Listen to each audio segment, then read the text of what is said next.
ओम शांति। बाबा good morning. आज बाबा के 1 अगस्त 2022 के महावाक्य हैं।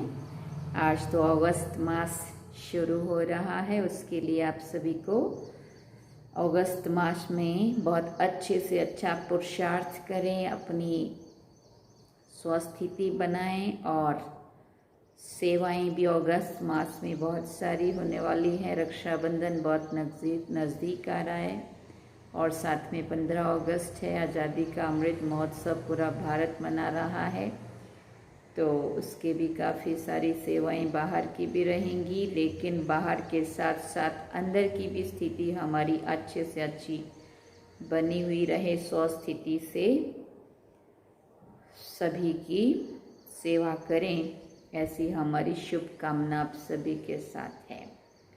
तो आज की मुरली सुनेंगे हम। बाबा क्या कहते हैं। बाबा ने कहा, मीठे बच्चे, बाप जो ज्ञान की मीठी मीठी बातें सुनाते हैं वो धारण करनी है। बहुत मीठा क्षीरखंड बनकर रहना है, कभी लून पानी नहीं होना है। बाबा ने प्रश्न पूछा, किस महामंत्र से तुम बच्चों को नई राजधानी का तिलक मिल जाता है। बाबा ने उत्तर में कहा, बाप इस समय तुम बच्चों को महामंत्र देते हैं। मीठे बच्चे, बाप और वर्षे को याद करो। घर गृहस्थ में रहते कमल फूल समान रहो तो राजधानी का तिलक तुम्हें मिल जाएगा। और एक प्रश्न है, कहा जाता जैसी दृष्टि वैसी सृष्टि, ये कहावत क्यों है। तो बाबा ने उत्तर में कहा, इस समय के मनुष्य जैसे पतित हैं, काले हैं, ऐसे अपने पूज्य देवताओं को, लक्ष्मी नारायण को, राम सीता को, शिव बाबा को भी काला बनाए उनकी पूजा करते हैं। जैसी दृष्टि वैसी सृष्टि।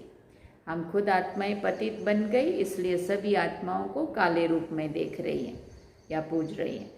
समझते नहीं है इसका अर्थ क्या है, इसलिए ये कहावत है। जैसी दृष्टि वैसी सृष्टि कहते हैं ना, का जैसा चश्मा पहनो वैसा ही दिखने लगता है। जब हम आत्माओं के अंदर, खुद के अंदर मैल चढ़ जाती है, पतित हो जाती है आत्माएं, तो सभी आत्माओं को हम उसका सूक्ष्म अर्थ ना समझ के स्थूल रूप में वो कालापन दिखाने लगते हैं।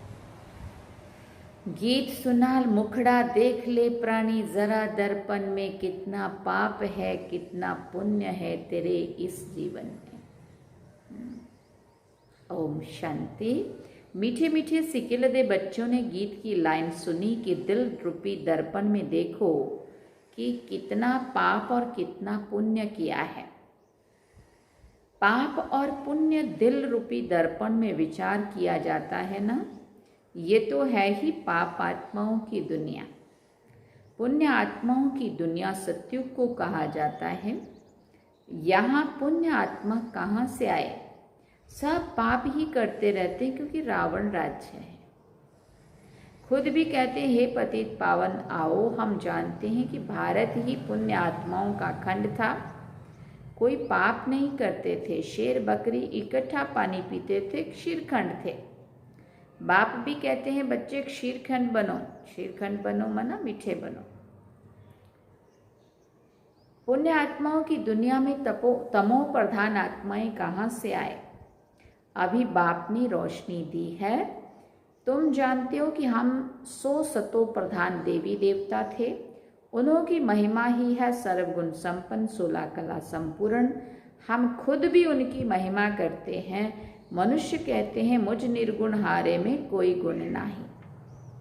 प्रभु आप आकर जब हम पर तरस करो तब ही हम बन सकते हैं, ये आत्मा ने कहा। आत्मा समझती है इस समय हम पाप आत्मा है, पुण्य आत्मा तो देवी देवताएं हैं जो पूजे जाते हैं। सभी जाकर देवताओं के चरणों पर झुकते हैं। साधु संत आदि भी तीर्थों पर जाते हैं, अमरनाथ श्रीनाथ द्वारे जाते हैं। तो ये है ही पाप आत्माओं की दुनिया। भारत ही पुण्य आत्माओं की दुनिया थी जब लक्ष्मी नारायण का राज्य था। उनको ही कहा जाता है स्वर्ग। मनुष्य मरते हैं तो कहते हैं स्वर्ग गया, परंतु स्वर्ग है कहाँ। जब स्वर्ग था तब सतयुग था।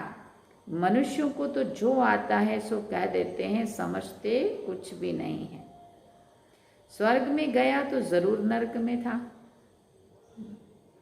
सन्यासी मरते हैं तो कहते हैं ज्योति ज्योत समाया, तो फर्क हो गया ना। ज्योति में समाया माना फिर यहाँ आना ही नहीं है। तुम जानते हो हम आत्माएं जहाँ रहती हैं उसे निर्वाण धाम कहते हैं। वैकुंठ को निर्वाण धाम नहीं कहेंगे।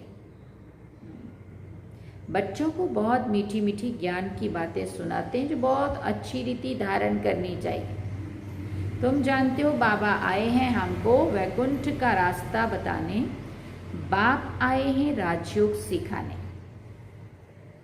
पावन दुनिया का मार्ग बताए गाइड बनकर ले जाते हैं। बरोबर विनाश भी सामने खड़ा है, विनाश होता है। फिर बाबा कहते पुरानी दुनिया का, पुरानी दुनिया में ही उपद्रव आदि होते रहते हैं। तो बाबा कितना मीठा है ना। अंधों की लाठी बनते, मनुष्य तो घोर अंधियारे में धक्का खाते रहते। गाया जाता है ब्रह्मा का दिन और ब्रह्मा की रात। ब्रह्मा तो यहाँ है ना, ब्रह्मा आते हैं रात को दिन बनाने के लिए। आधा कल्प है रात, आधा कल्प है दिन। अभी तुमको मालूम हो गया है। वो तो समझते हैं कलयुग तो अर्जुन बच्चा है। कभी कभी कहते हैं इस दुनिया का विनाश होना है, परंतु समझते कुछ भी नहीं है। आजकल तो मुश्किल घर बार छोड़ते। कोई कारण हो गया तो घर से जाकर सन्यासी बन जाते हैं। बीच में गवर्नमेंट ने ऑर्डिनेंस निकाला था। क्या ऑर्डिनेंस निकाला था कि सन्यासियों को भी लाइसेंस होना चाहिए। ऐसे थोड़ी कि जो घर से रूठे वो जाकर सन्यासी बन जाए। मतलब एक तो होता है ना अंदर से वैराग होना, सब कुछ होते हुए भी वैरागी बनना, वो हुआ सन्यासी। पर जो कुछ तकलीफें हुई और फिर भागे तो कायरता कहेंगे ना। वो तो बाबा कहते हैं उनका सन्यास वो होना चाहिए, लाइसेंस होना चाहिए। तुम्हारा है बेहद का सन्यास। इस समय सारी दुनिया पतित है, उनको फिर पावन बनाना एक पतित पावन बाप का ही काम है। सतयुग में पवित्र गृहस्थ धर्म था। लक्ष्मी नारायण के चित्र भी थे, चित्र भी हैं। देवी देवताओं की महिमा गाते हैं ना। क्या महिमा गाते हैं? सर्वगुण संपन्न, 16 कला संपूर्ण, संपूर्ण निर्विकारी, मर्यादा पुरुषोत्तम, अहिंसा परमो धर्म। सारे देवी देवताओं की महिमा है। उनका है हठ योग, कर्म संन्यास। कर्म के बिना तो मनुष्य एक सेकंड भी नहीं रह सकता। अगर हम इन आंखों से कुछ देख रहे हैं तो भी हम कर्म कर रहे हैं, सुन रहे हैं तो भी कर्म कर रहे हैं, है ना। तो ये तो कर्म है ना। एक सेकंड भी मनुष्य कर्म किए बिना रह नहीं सकता। कर्म संन्यास होता नहीं है। कर्म संन्यास अक्षर ही रॉन्ग है। फिर बाबा कह रहे ये है कर्म योग, राजयोग। तुम सूर्यवंशी देवी देवता थे। तुम जान गए हो कि हमको 84 जन्म लेने पड़ते हैं। वर्ण भी गाए हुए हैं। ब्राह्मण वर्ण का किसी को भी पता नहीं है। बाप तुम बच्चों को महामंत्र देते हैं कि बाप और वर्षे को याद करते रहो तो तुमको राजधानी का तिलक मिल जाएगा। मीठे मीठे लाडले बच्चे घर गृहस्थ में रहते कमल फूल समान रहो।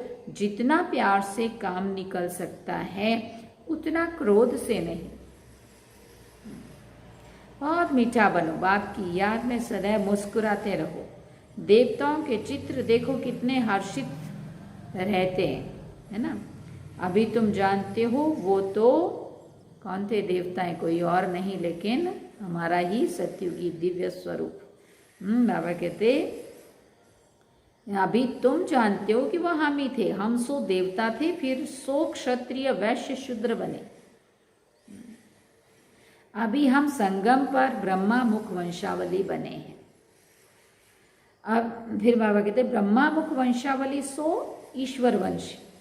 बाप का वर्षा मिलता है मुक्ति और जीवन मुक्ति का। ये भी तुम जानते हो जब देवी देवताओं का राज्य था तो और कोई भी धर्म नहीं था।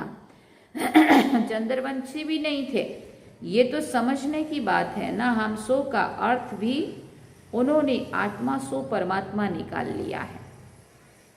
अभी तो तुम जानते हो हम सो देवी देवता फिर क्षत्रिय बने। ये आत्मा कहती है हम आत्मा पवित्र थी तो शरीर भी पवित्र था। वो है ही वाइसलेस वर्ड, ये है विशेष दुख धाम, सुख धाम और शांति धाम, जहां हम सब आत्माएं रहती है। कहते हैं हम सब हिंदू चीनी भाई भाई हैं, परंतु अर्थ भी तो समझने चाहिए ना। आज भाई भाई कहते, कल बंदूक लगाते रहते हैं। आत्माएं तो सब ब्रदर्स हैं, आत्मा आत्मा भाई भाई। परमात्मा को सर्वव्यापी कहने से सब फादर हो जाते हैं। फादर को वर्षा देना है, ब्रदर्स को वर्षा लेना है। फादर देता है और भाई ब्रदर्स लेते हैं। रात दिन का फर्क हो जाता है ना, वो तो पतित पावन है, उनसे ही पावन बनना है। हम मनुष्य से देवता बनना चाहते हैं। ग्रंथ में भी है, मनुष्य से देवता किए कर्त न लगी वार। जिन मानस से देवता किए कर्त न लगी वार। गाया भी जाता है सेकंड में जीवन मुक्ति। हम देवताएं जीवन मुक्त थे, अभी जीवन बंद बने हैं। रावण राज द्वापर से शुरू होता है, फिर देवताएं वाम मार्ग में जाते हैं। ये निशानियां भी रखी हैं। जगन्नाथपुरी में देवताओं के भी बहुत गंदे चित्र हैं। आगे तो ये समझ में नहीं आता था, अब कितना समझ में आया है। वंडर खाते थे कि देवताओं के ऐसे गंदे चित्र यहाँ कैसे लगे, है ना। परंतु वो गंदे चित्र, काले चित्र क्यों दिखाए हैं? वो आत्मा के पतित पने की निशानी दिखाई, तो उन्होंने स्थूल में फिर वो काले रूप में दिखा दिया। बाबा कहते वंडर खाते थे, देवताओं के ऐसे गंदे चित्र कैसे लगे। और अंदर काला जगन्नाथ बैठा है। श्रीनाथ द्वारे में भी काले चित्र दिखाते हैं। ये किसी को भी पता नहीं है कि जगन्नाथ की शक्ल काली क्यों दिखाई है। श्री कृष्ण के लिए कहते हैं कि उनको सर्प ने डसा। राम को क्या हुआ? नारायण की शक्ल भी सांवरी दिखा देते हैं। शिवलिंग भी काला दिखाते, सब काला ही काला दिखाते। जैसी दृष्टि वैसी सृष्टि, काला ही काला दिखाते। और आजकल तो काला पहनने में भी पसंद करते हैं। जब देखो बड़ी बड़ी पार्टियों में जहाँ खिले हुए कलर पहनने चाहिए ना, वो कितने सुंदर सुंदर मजेंटा कलर, पिंक कलर और गोल्डन कलर, कितने बढ़िया बढ़िया है पार्टी वियर, है ना। परंतु लोग क्या समझते हैं, जितनी अच्छी और बड़ी पार्टी उतना ब्लैक पहनो, सारा वो प्रोग्राम का मजा ही खराब। तो बिल्कुल भी काला देखना भी पसंद नहीं है। मतलब काला कपड़ा, बाकी बात मत समझना। तो बाबा कहते जैसी दृष्टि वैसी सृष्टि। इस समय है ही सब पतित काले, तो भगवान को भी काला बना दिया है। पहले शिव की पूजा करते थे, हीरों का लिंग बनाते थे, अब वो सब चीजें गायब हो गई हैं। ये तो मोस्ट वैल्यूबल चीजें हैं। पुरानी चीज का मान कितना होता है। पूजा शुरू हुए 2500 वर्ष हुए तो इतने पुराने होंगे और क्या। पुराने चित्र देवी देवताओं के हैं, ये फिर कह देते हैं लाखों वर्ष पुराने हैं। अभी तुम बच्चे जानते हो 5000 वर्ष पहले भारत स्वर्ग था। अभी कलयुग है, विनाश सामने खड़ा है।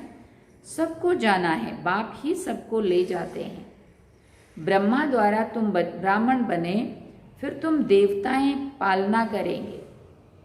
ये बातें कोई भागवत गीता में नहीं है। बाप कहते हैं ये नॉलेज गुम हो जाती है। लक्ष्मी नारायण तो त्रिकालदर्शी नहीं है, फिर ये ज्ञान परंपरा कैसे चल सकता है। तुम ही इस समय त्रिकालदर्शी हो। सबसे अच्छी सेवा इस समय तुम करते हो, तो तुम हो सच्चे सच्चे रूहानी सोशल वर्कर। अभी तुम आत्म अभिमानी बनते हो। आत्मा में जो खुद खाद पड़ी है वो निकले कैसे।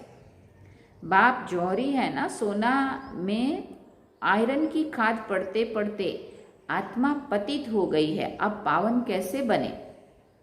बाप कहते हैं हे आत्मा मामेकम याद करो। पतित पावन बाप श्रीमत देते हैं।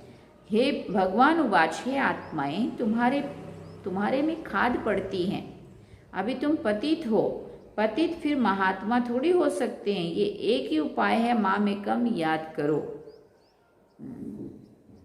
इस योग अग्नि से तुम्हारे विक्रम विनाश होंगे, दग्ध होंगे। फिर बाबा कहते कितने आश्रम हैं, अनेक प्रकार के हठ योग के चित्र लगे हुए हैं। यह है योग अर्थात याद की भट्टी।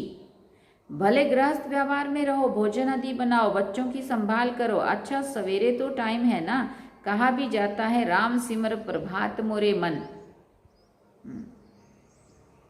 आत्मा में बुद्धि है, भक्ति भी सवेरे करते हैं। तुम भी सवेरे उठ बाप को याद करो, विकर्म विनाश करो, सारा कीचड़ा निकल आत्मा कंचन बन जाएगी। फिर काया भी कंचन मिलेगी। अभी तुम्हारी आत्मा 2 कैरेट भी नहीं है। भारत के देवी देवताओं के 84 जन्मों का हिसाब लेना पड़े। वर्ल्ड की हिस्ट्री ज्योग्राफी रिपीट होती है, परंतु आयु कितनी है ये नहीं जानते। कल्प की आयु को भी नहीं जानते हैं। बाप कहते मैं आया हूं श्रीमत देने, श्रेष्ठ बनाने। याद की अग्नि से ही खाद निकलेगी और कोई भी उपाय नहीं है। बच्चों को बहादुर बनना है, डरो मत। जिनका रक्षक खुद भगवान बाप बैठा हो उनको किससे डरना है? उनको किससे डरना है? हाँ, तुम्हें कोई श्राप आदि क्यों देंगे? कुछ भी नहीं। अच्छा, मीठे मीठे सिक्के दे बच्चों प्रति माता पिता बाप दादा का याद प्यार और गुड मॉर्निंग। रूहानी बाप की रूहानी बच्चों को नमस्ते। हम रूहानी बच्चों की रूहानी माता पिता बाप दादा को दिल व जान सिकवा प्रेम से याद प्यार, सिकवा प्रेम से याद प्यार, गुड मॉर्निंग, नमस्ते, थैंक यू बाबा, शुक्रिया बाप। धारणा के लिए मुख्य सार है, पहला पॉइंट, कोई भी काम प्यार से निकालना है, क्रोध से नहीं। बाप की याद में सदा हर्षित रहना है, सदा देवताओं जैसा मुस्कुराते रहना है। दूसरी बात, आत्मा में जो खाद पड़ी है वो याद की अग्नि से निकालनी है। विक्रम विनाश करने, बहादुर बन सेवा करनी है, डरना नहीं है। वरदान में बाबा ने कहा सर्व कर्मेंद्रियों को लॉ और ऑर्डर प्रमाण चलाने वाले मास्टर सर्वशक्तिमान भव। मास्टर सर्वशक्तिमान राजयोगी वो है जो राजा बनकर अपनी कर्मेंद्रियों रूपी प्रजा को लॉ एंड ऑर्डर प्रमाण चलाए। जैसे राजा राज्य दरबार लगाते हैं, ऐसे आप अपने राज्य कारोबारी कर्मेंद्रियों की रोज दरबार लगाओ और हालचाल पूछो कि कोई भी कर्मचारी अपोजिशन तो नहीं करते हैं। सभी कंट्रोल में हैं। जो मास्टर सर्वशक्तिमान है उन्हें भी एक कर्मेंद्रिय भी कभी धोखा नहीं दे सकती, है ना। बाबा कहते स्टॉप, कहा तो स्टॉप। स्लोगन में बाबा ने कहा समय पर सर्वशक्तियों को कार्य में लगाना ही मास्टर सर्वशक्तिवान बनना है। अच्छा, ओम शांति। क्या सुना स्लोगन में? समय पर सर्वशक्तियों को कार्य में लगाना ही मास्टर सर्वशक्तिवान बनना है। अभी हम मातेश्वरी जी के थोड़े से अनमोल महावाक्य वो भी सुनेंगे। मम्मा कहती है वास्तव में ज्ञान प्राप्त करना तो 1 ही सेकंड का काम है, परंतु अगर मनुष्य 1 सेकंड में समझ जाए तो उनके लिए 1 ही सेकंड लगता है। सिर्फ अपने स्वधर्म को जान जावे कि मैं असल में शांत स्वरूपात्मा हूँ और परमात्मा की संतान हूँ। अब ये समझना तो 1 सेकंड की बात है ना, परंतु इसमें निश्चय करने में कोई हठ योग या कोई तप, कोई हठ योग, जप तप, कोई भी प्रकार का साधन करना कोई ज़रूरत नहीं है। बस सिर्फ ओरिजिनल अपने स्वरूप को पकड़ो, उसमें टिको। बाकी हम जो इतना पुरुषार्थ कर रहे हैं वो किसके लिए? अब इस पर समझाया जाता है कि हम जो इतना पुरुषार्थ कर रहे हैं वो सिर्फ इतनी बात पर ही कर रहे हैं। जैसे अपनी प्रैक्टिकल जीवन को बनाना है तो अपने इस बॉडी कॉन्शियस से पूरा निकलना पड़ेगा। असल में सोल कॉन्शियस रूप में स्थित होने व दैवीय गुणों को धारण करने में मेहनत अवश्य लगती है। इसमें हर एक समय हर कदम पर सावधान रहते हो। अभी जितना हम माया से सावधान रहेंगे तो भले कितनी भी घटनाएं सामने आएंगी मगर हमारा सामना नहीं कर सकेंगी। माया सामना तब करती है जब हम अपने को विस्मृत करते हैं। अब ये जो इतनी मार्जिन है सिर्फ प्रैक्टिकल लाइफ बनाने की, बाकी ज्ञान तो सेकंड की बात है। ये अपना ईश्वरीय ज्ञान अपनी बुद्धि से नहीं निकाला है, ना कोई अपनी बुद्धि ना कोई अपनी बुद्धि से निकाला है, ना कोई अपनी समझ अथवा कल्पना है अथवा संकल्प है, परंतु ये ज्ञान सारी सृष्टि का जो रचता है उस द्वारा सुना हुआ ज्ञान है ना। कोई कहते हैं ना ये तो इनकी अपनी कल्पना है, तो ना ये कल्पना है और ना ही बाबा कहते ये कोई अपनी बुद्धि से निकाला हुआ या सोचा हुआ ज्ञान नहीं है, लेकिन स्वयं परमात्मा का दिया हुआ ये ज्ञान है। और साथ साथ सुनकर अनुभव और विवेक में जो लाया जाता है वो प्रैक्टिकल आपको सुना रहे हैं। अगर अपने विवेक की बात होती है तो सिर्फ अपने पास चलती, परंतु ये तो परमात्मा द्वारा सुनाए अपने विवेक से, अनुभव से धारण करने हैं, धारण करते हैं। जो बात धारण करते हैं तो वो जरूर जब विवेक और अनुभव में आती है तब अपनी मानी जाती है। ये बात भी इन द्वारा हम जान चुके हैं। तो परमात्मा की रचना क्या है, परमात्मा क्या है, बाकी कोई अपने संकल्प की बात नहीं है। अगर होती है तो अपने मन को उत्पन्न होनी, आप तो अपने मन में उत्पन्न होनी चाहिए। जो अपने को स्वयं परमात्मा द्वारा मुख्य धारणा योग्य पॉइंट मिली हुई है तो वो है मुख्य योग लगाना, परंतु योग के पहले ज्ञान चाहिए।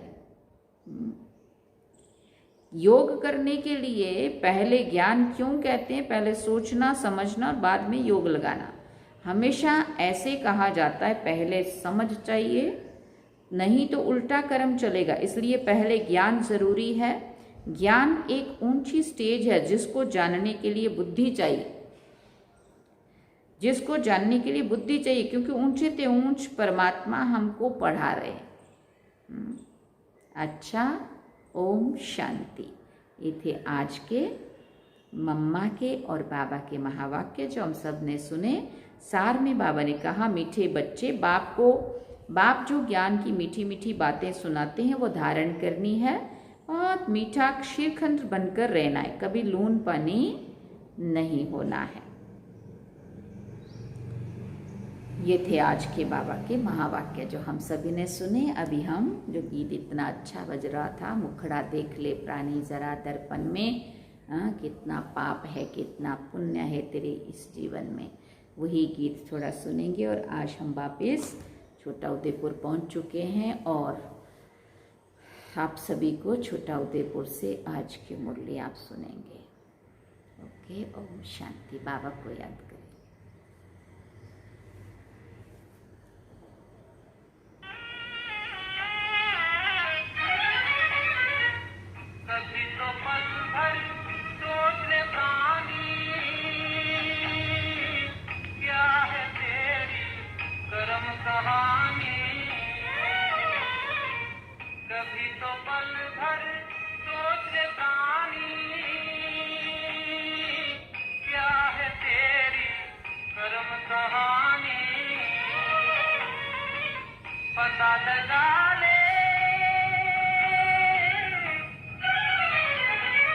पता लगा ले पड़े हैं कितने दाग तेरे दामन में, देख ले दर्पण में, मुखड़ा देख ले प्राणी जरा दर्पण में।